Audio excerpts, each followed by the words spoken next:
Sakal Gunarnavasha Vande Guru Sri Charanarabindam.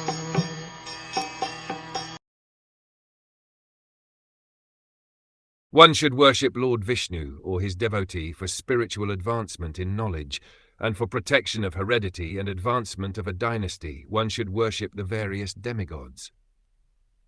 The path of religion entails making progress on the path of spiritual advancement, ultimately reviving the eternal relation with Lord Vishnu in his impersonal effulgence, his localized Paramatma feature, and ultimately his personal feature by spiritual advancement in knowledge.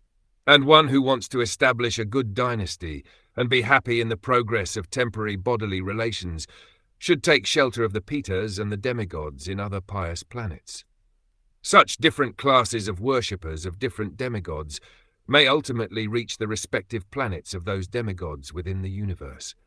But he who reaches the spiritual planets in the Brahm Jyoti achieves the highest perfection.